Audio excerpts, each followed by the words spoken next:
Harishankar was the son and disciple of Sri T.T. Govindarao. Sri T.T. Govindarao was the disciple of Sri Pudukkottai Ramaya Pillai. Ramaya Pillai was the disciple of Pudukkottai Mampundya Pillai. So this brings the direct reference connection to the lineage of the Pudukkottai Sampradaya to Sri Harishankar sir. Harishankar sir initially learnt a little Ghatam. I don't know from whom, just a little, but then shifted to Khanjara from his father, and he learned Mridanga from legendary Ramanathpuram C.S. Gurubhupati sir. And there is a point here I have to mention very specifically. You all know Harishankar sir is a right-handed Khanjara player, but he was a left-handed Mridangam player. He used to play the Mridangam in the left hand and the Khanjara in the right hand. So what we can see that previously all the Khanjara players were all single-handed players who were using the techniques of the Mridangam and adapting some of the techniques there. But Harishankar sir showed clearly that there is absolutely no necessity to mix them, and you can separately learn Khanjara and you can achieve goals to a highest level. And he showed that he was equally adept in Mridangam playing. It's not just like an ordinary thing. He was too good in Mridangam also. He didn't play many concerts. He didn't play any concerts at all, but he was a very high caliber Mridangam player also. So this point proves that anybody can take up Khanjara without prior knowledge of Mridanga or Mridangam techniques and practice Khanjara. But knowing Mridanga is very useful and helpful, because when you are performing with the Mridanga, you should have the knowledge of how the Mridanga goes and how the left and right balance and what kind of a nade or chati is being played, how to come in, how to blend in, and how to embellish the whole field. So Mridangam knowledge is also important, but you can still learn a Khanjara without learning a Mridangam. That's what the point he proved. And the main turning point into Sri Harishankar's life came in when he went to Sri Palghat Maniyar to learn. In the later stage, Sri Palghat Maniyar was in Rishi Valley School. At that time, due to the high recommendation of Srimati M.L. Vasant Kumari Amma, Harishankar ji was introduced to Palghat Maniyar sir. And then, almost 2.5 years, there was a rigorous training that happened, and Palghat Maniyar gave him a lot of references about Dakshinamurti Pillai and Palaniswaram Pillai's playing, and gave him several tips about Khanjara playing and how to improvise and all those things. And Maniyar sir was equally happy about Harishankar's quality of Khanjara playing and also his intellect of modifying the patterns and concepts and bringing it onto the Khanjara in his way. So he was very happy, and that's how Sri G. Harishankar was molded to be a rare pole star in the field of Khanjara. Now I'll be talking some details about the technicalities of Sri Harishankar's Khanjara playing.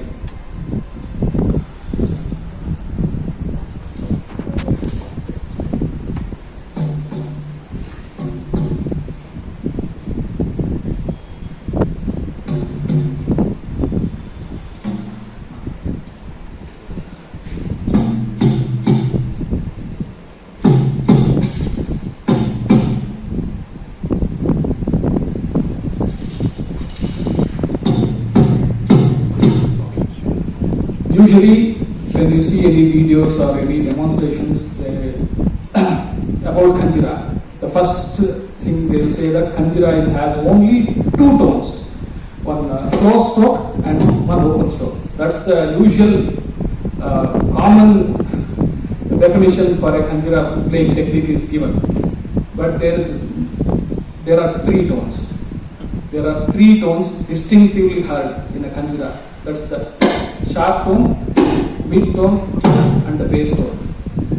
So this particular feature was brought out very evidently by Harishankar sir. So this gave more scope to play more number of combinations and give a bigger variety of sounds. For example, I will play some strokes, you will know the difference. Like I will play it slowly first and then play it fast.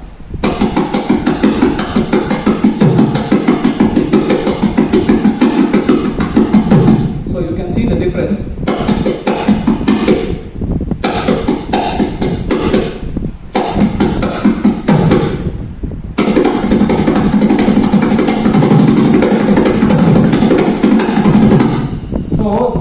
gives a whole new dimension to the playing aspect itself. So, for example, while playing,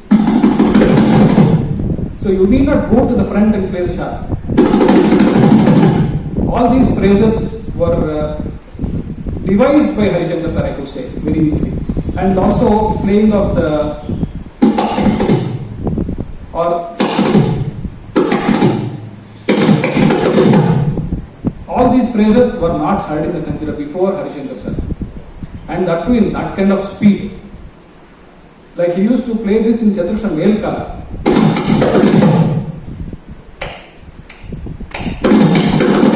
That was the speed he used to play. That was never heard before on a Khanjara. Because basically people thought most of the things are impossible on a Khanjara. Because they used to compare that technique with the technique of the Mridangam or some other instrument.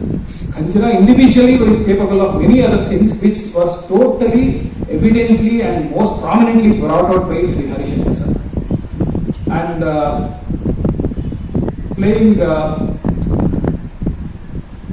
Jati solo and Pudi solo in a different way. Jati solo is mostly sounding like an ade. Pudi solo is like a that kind of furrows. So when it comes to Jati solo is very rarely heard in the olden type of Khanjara playing, like so we never heard that kind of a phrasing before Harishankar sir. He used to play this with all the double strokes. So that, so that there is a double stroke coming in. And he used to play that in the higher speed of Madhyam.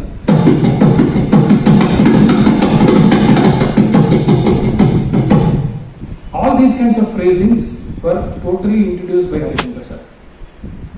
Especially the fingering technique. I am more specifying on the fingering techniques that were played.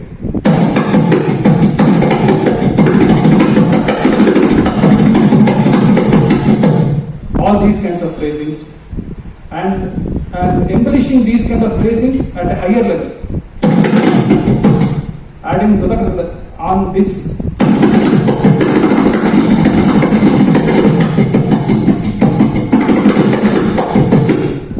All these kinds of phrasings were never heard on the Khanjara before Harishankar sir. I can give it in writing. Sure. I am not demeaning or disregarding any of the seniors or the older players. I am only highlighting the changes in the techniques and tonality that was brought to the instrument by Harishankar sir. That's my main point. And most importantly, he brought in changes in the position of how the Khanjara is held. Previously, we could see the Khanjara artist holding the Khanjara in this position. Most of them, they started holding it here because they could not hold it in the higher position for a long time, so they took support of the left thigh and they started playing like that. Harishankar sir brought it back to the chest hard position, making the instrument visible and also making it easy for the hands to move for the phrases to be played easily. Technically it's right also, because when you are in this position, this is the most natural position you can be. So moving front and back, out and in, up and down is the most easiest when you are in this position. So physically and practically this is the most apt position. And also by this, audience could see the instrument, because when you are sitting next to the Mridangam, you cannot see the Khanjara when it's in a down position. So it was also made visible. This was one major change he brought in again. One more major change he brought was the tuning of the Khanjara. Previously, most of the Khanjara artists used to put a lot of extra water and damp the skin to such levels that the skin would get wrinkles. And the tone of the instrument was not at all heard. Harishankar sir changed that, and he started tuning the instrument to the Mandra Shedja of the concert pitch, or Gandhara or Panchama of the concert pitch. Or if the Mridangam is suitable, he used to set that tone to the Mridangam's left, the bass tone. So when it came to percussion ensembles and live vinyasas or solos, he used to have a comfortable tuning for the instrument. Each instrument has a different tuning. It looks the same, but each instrument is different. Each instrument has its own features, its own nature, its own behavior. We just need to understand that behavior and we have to go with it. We cannot force it to come to our way. We have to go into that path. So this is how he started tuning the instrument, making lot of other frequencies heard in the process. Previously we didn't hear to that kind of a frequency. For example,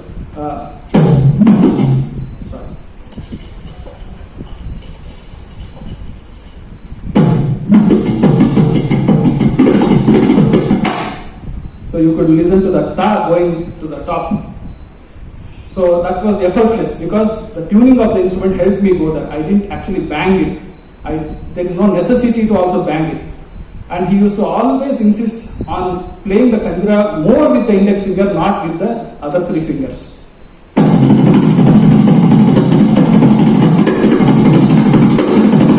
So the emphasis was more on the usage of the index finger and not the other three fingers. They have a role, but the main leading part will be the index finger. And also, his tone was very strong, very strong. I have to say, because I have experienced it sitting next to him, it was like a bomb. Literally, it was like a bomb, and he used to play it not from here, just from here. Just from here, just like the Bruce Lee's famous 1-inch punch. This was the famous 1-inch dome. So this was also one of the major factors in changing the style and technique of presentation of Khanjara. And also his gumkis. He was very insistent on not adding unnecessary gumkis. We have heard some previous years Khanjara players playing. We have heard all these kinds of playing also. Harishankar sir never insisted, he was against to that kind of playing. He always used to say, gumki is like salt. This was what he used to say to me. And it has to be put in the right place, in the right position, with the right proportion. For example, I am playing takkadimbi takkadjedu. So if I say takkadimbi takkadjedu, if I say it, I have to sound like what I said. Not. He was against to this kind of presentation, and he was more onto the apt presentation of gumki, which made the Khanjara playing sound even more melodic and musical.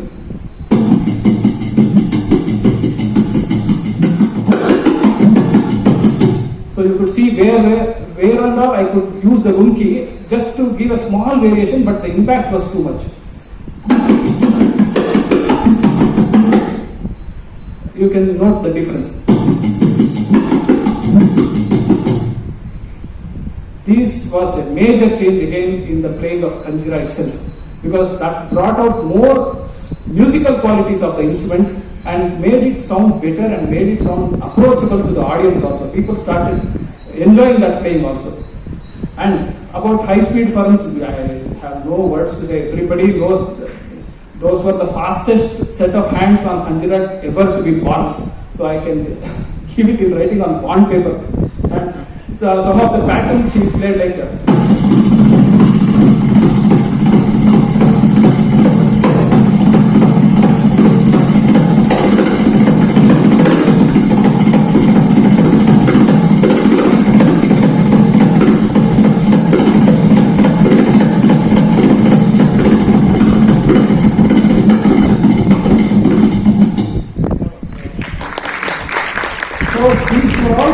Created by him, and we are following.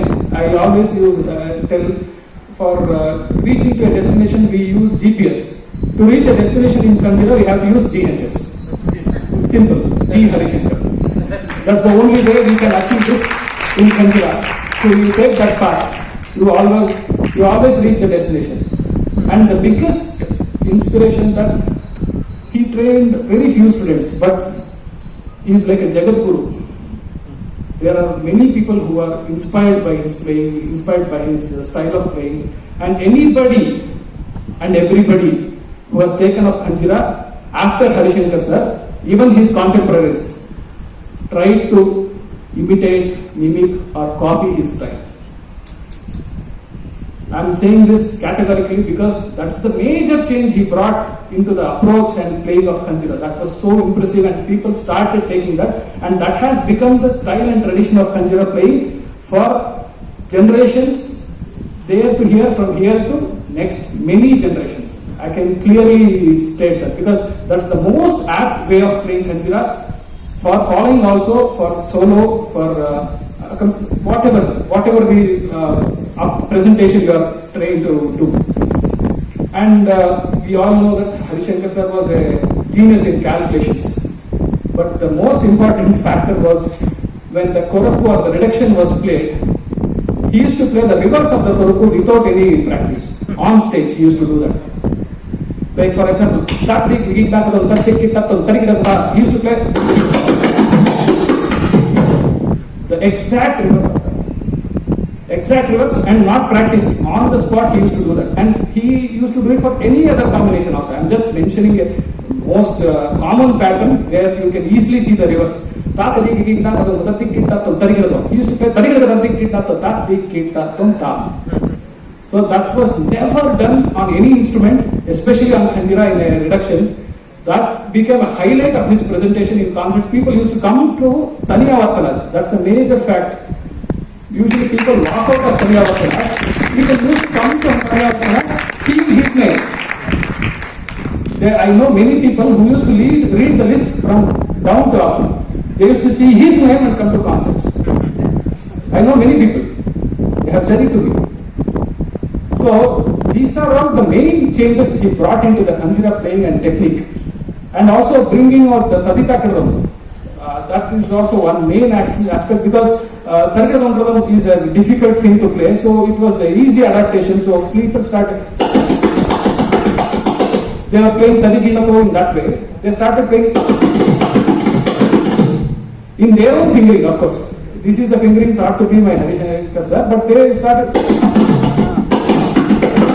somehow they started mimicking that Tadita Kradam. So everybody you see now, if they are playing a Muktaya with Tadikinato, they are playing this Tadita Kradam. That is the main contribution of Harishankar sir again.